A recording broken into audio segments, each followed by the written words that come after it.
আল্লাহ সুবহানাহু ওয়া তাআলা নূহ আলাইহিস সালাতু ওয়াস সালামকে যখন নবী হিসাবে প্রেরণ করলেন, তখন আল্লাহ সুবহানাহু ওয়া তাআলা কোরআনের মধ্যে বলেন, ওয়ালাকাদ আরসালনা নূহান ইলা কওমিহি ইন্নী লাকুম নাযীরুম মুবিন। আমার আল্লাহ সুবহানাহু ওয়া তাআলা বললেন, আমি নিশ্চয়ই নূহ নবীকে তার সম্প্রদায়ের নিকট পাঠিয়েছিলাম, ইন্নী লাকুম নাযীরুম মুবিন। এবং সেই নূহ আলাইহিস সালাতু ওয়াস সালাম বলেছিলেন, আমি তোমাদের জন্য একজন স্পষ্ট সতর্ককারী হিসাবে প্রেরিত হয়েছি।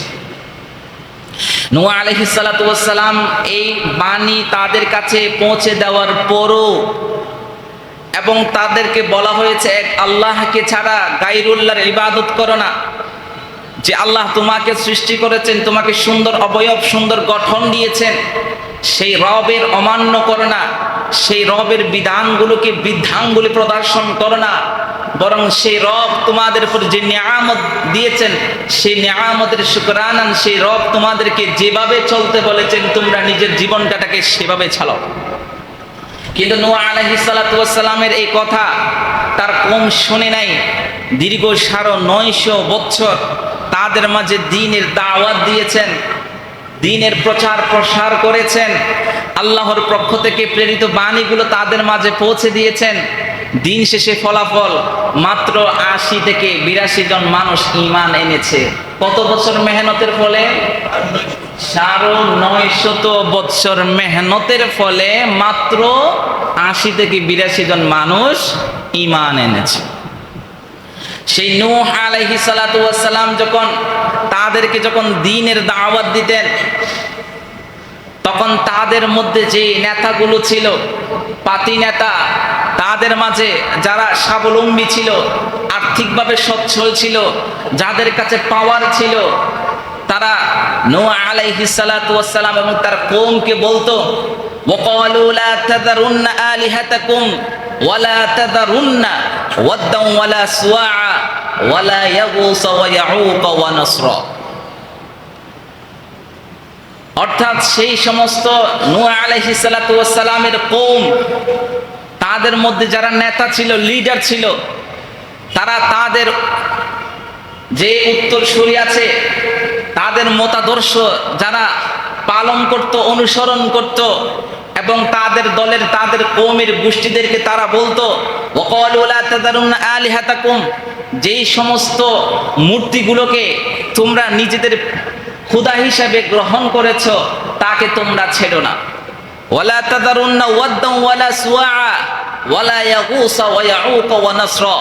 নূহ আলাইহিস সালাতু ওয়াস সালামের পূর্বে 5 জন বড় বড় আল্লাহ ওয়ালা ছিলেন, যে আল্লাহ ওয়ালাদেরকে তাদের মাঝে স্মরণীয় করে রাখার জন্য, তাদের মাঝে স্মরণীয় করে রাখার জন্য তাদের নামে মূর্তি বানানো হয়েছিল। যেই মূর্তির প্রচলন সেখান থেকে শুরু হয়েছে, যেটি শয়তানের প্ররোচনার মাধ্যমে নূহ আলাইহিস সালাতু ওয়াস সালাম এই 5 জন আল্লাহ ওয়ালা ব্যক্তিদের মূর্তি বানানোর মাধ্যমে গোটা উম্মতকে তারা গুমরাহ করেছেন, পথভ্রষ্ট করেছেন। এবং সেই সমস্ত যে 5 জন ব্যক্তির মূর্তি তারা বানিয়েছিলেন, সেই 5 জন ব্যক্তি সম্পর্কে আমার আল্লাহ তাদের নাম সুস্পষ্টভাবে কোরআনের মধ্যে বলেন, ওয়ালা সুওয়া ওয়ালা ইয়াগুস ওয়া ইয়াউক ওয়া নাসরা। আল্লাহ সুবহানাহু ওয়া তাআলা তাদের সেই সমস্ত কথাগুলোকে কোরআনের ভাষায় সুস্পষ্টভাবে বলেন, ওয়ালা তাযারুন্না, এবং তোমরা ত্যাগ করো না, উপাস্য হিসাবে তোমরা ছেড়ে দিও না, ওয়ালা সুওয়া ওয়াদ্দান ওয়ালা সুওয়া ওয়াদ সুওয়া ইয়াগুস ইয়াউক এবং নসরকে। কয়জন? এই 5 জন ব্যক্তির পূজা করা থেকেও তোমরা নিজেদেরকে বিরত রেখো না। যখন তারা দিনের পর দিন তাদের অবদ্ধতা যখন বেড়েই চলছিল, শিরকে সর্বোচ্চ স্তরে যখন তারা পৌঁছে গিয়েছিল, এবং তাদের অবদ্ধতা সম্পর্কেও আমার আল্লাহ সুবহানাহু ওয়া তাআলা কোরআনের মধ্যে বলেন, ওয়া ইন্নী কুল্লামা দাআউতুহুম লিতাগফিরা লাহুম জাআলু আসাবিআহুম ফি আযানিহিম ওয়াস্তাওসাউ সিয়াবাহুম ওয়া আসরু ওয়াস্তাকবারু ইস্তিকবারা। আমার আল্লাহ সুবহানাহু ওয়া তাআলা নূহ আলাইহিস সালাতু ওয়াস সালামের এই বাণীগুলো সুস্পষ্টভাবে কোরআনের বাণীর মাধ্যমে তিনি কনভার্ট করে গোটা উম্মতে মুহাম্মাদের জন্য যে শিক্ষা এই আয়াতের মধ্যে রেখেছেন, আমার আল্লাহ সুবহানাহু ওয়া তাআলা বললেন, ওয়া ইন্নী কুল্লামা দাআউতুহুম লিতাগফিরা লাহুম, নূহ আলাইহিস সালাতু ওয়াস সালাম যখন তাদেরকে ডাকতেন যেন তিনি তাদেরকে ক্ষমা করে দেন, জাআলু আসাবিআহুম ফি আযানিহিম, সেই সমস্ত নূহ আলাইহিস সালাতু ওয়াস সালামের কওম যারা আল্লাহকে এক বলে মানত না, সর্ব অবস্থায় শিরকের মধ্যে লিপ্ত থাকতো, তারা কানের মধ্যে বৃদ্ধ আঙ্গুল ঢুকিয়ে দিত যে না, নূর কথা আমরা শুনবো না, তুমি যা বলতেছো এগুলো কোনো ভিত্তিহীন কথা। নূহ আলাইহিস সালাতু ওয়াস সালাম যখন তাদেরকে দাওয়াত দিতেন তখন তারা আঙ্গুল কানের মধ্যে কি ঢুকিয়ে দিতেন? আঙ্গুল ঢুকিয়ে দিয়ে দিতেন। ওয়াস্তাগসাউ সিয়াবাহুম, এবং তারা নিজেদের কাপড়গুলো তারা মুড়িয়ে নিয়ে নিত, নিজেদের কাপড়গুলো তারা মুড়িয়ে নিয়ে নিত।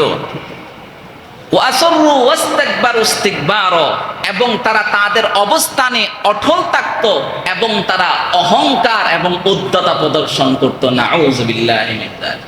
তাহলে তাদের এই জায়গার মধ্যে কয়টা জিনিস পাওয়া গেছে?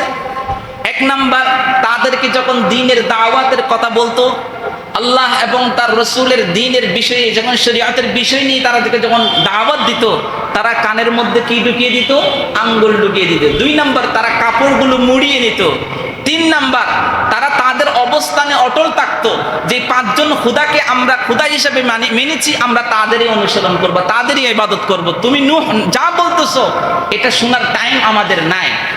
এবং সর্বশেষ 4 নাম্বার কারণ, তারা অহংকার প্রদর্শন করত। তারা নিজের জৈবিক শক্তি, দৈহিক শক্তি, নিজের ক্ষমতা, নিজের টাকা, এই সব বিষয়ে তারা কি করত? অহংকার প্রদর্শন করত। আমার আল্লাহ সুবহানাহু ওয়া তাআলা তাদেরকে ছাড় দে, কিন্তু কি দেয় না। এরপরে আমার আল্লাহ সুবহানাহু ওয়া তাআলা দীর্ঘ 950 বছর লম্বা সময় তাদেরকে আমার আল্লাহ সুযোগ দিয়েছেন। এত লম্বা সময় সুযোগ দেওয়ার পরও নূহ আলাইহিস সালাতু ওয়াস সালামের কথাগুলো তারা শুনে নাই। নূহ আলাইহিস সালাতু ওয়াস সালামকে যখন দ্বীনের দাওয়াত দিতেন তখন তারে মারতে মারতে মাটির সাথে শুয়ে ফেলতেন, বেহুশ করে ফেলতেন।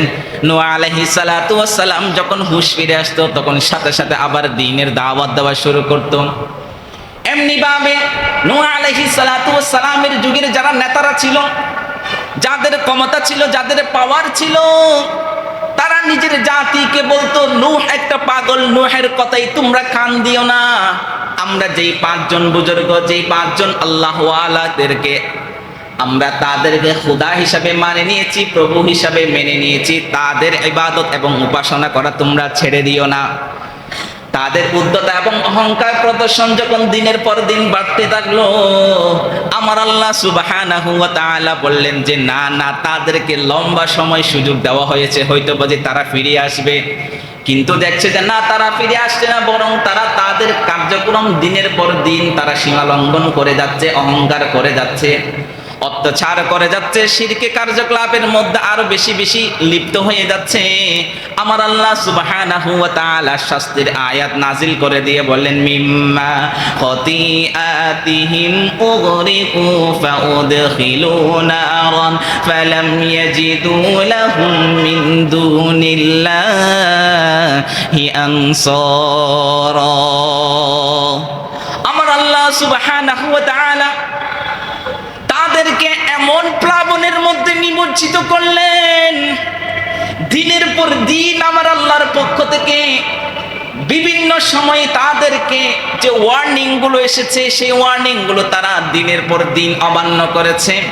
এক পর্যায়ে তারা এমন অপরাধ এবং অবাধ্যতার মধ্যে লিপ্ত হয়েছে, তাদের অপরাধ এবং অবাধ্যতার মাত্রা যখন বিশাল আকারে ছড়িয়ে পড়েছে, আমার আল্লাহ সুবহানাহু ওয়া তাআলা এমন এক প্লাবন দিয়ে তাদেরকে ধ্বংস করে দিয়েছেন। ফালাম ইয়াজিদু লাহুম মিন দুনিল্লাহি আনসারা, যে প্লাবন থেকে বাঁচানোর মতো একমাত্র আল্লাহ ছাড়া আর তারা কাউকে খুঁজে পায় নাই। এখান থেকে শিক্ষা নিতে হবে, যারা ক্ষমতা পেয়ে, যারা আর্থিক সচ্ছলতা পেয়ে যারা দিনের পর দিন মানুষের উপর, গরিবের উপর অত্যাচার করে যাচ্ছে, আমার আল্লাহ সুবহানাহু ওয়া তাআলা বললেন, আমি আল্লাহ কওমে নূহের মতো তোমাদেরকে ছাড় দিই। যখন আমি আল্লাহ তোমাদেরকে পাকড়াও করব, সেদিন আমি আল্লাহ ছাড়া তোমাদেরকে আমার সেই আযাব থেকে কেউ রেহাই এবং রক্ষা করতে পারবে না। তাহলে নূহ আলাইহিস সালাতু ওয়াস সালামের কওম এভাবে বিলুপ্ত হয়। এই মৃত্যু কি স্বাভাবিক মৃত্যু নাকি অস্বাভাবিক মৃত্যু? অস্বাভাবিক মৃত্যু। তাদের মৃত্যু অস্বাভাবিক হওয়ার পিছনে কারণ কয়টা ছিল? এক নাম্বার, তাদেরকে যখন দ্বীনের কথা, কোরআনের কথা, তাদেরকে যখন আল্লাহর কথা, আল্লাহর দিকে ফিরে আসার কথা বলতো, তারা কি করত? কানের মধ্যে আঙ্গুল ঢুকিয়ে দিত, কাপড়টাকে মরিয়ে নিত। তিন নাম্বার, তারা তাদের অবস্থানে শিরিক করতেছে, শিরিক করে যাব, এই অবস্থানে তারা অটল ছিল। চার নাম্বার, তারা সর্ব অবস্থায় ক্ষমতা এবং টাকার অহংকার দেখাতো। পরিশেষে আমার আল্লাহ সুবহানাহু ওয়া তাআলা এমন প্লাবন পাঠিয়েছে, যে প্লাবনের মাধ্যমে সেই কওমে নূহকে, পুরা জাতিকে আমার আল্লাহ একেবারে মাটির সাথে মিশিয়ে দিয়েছে।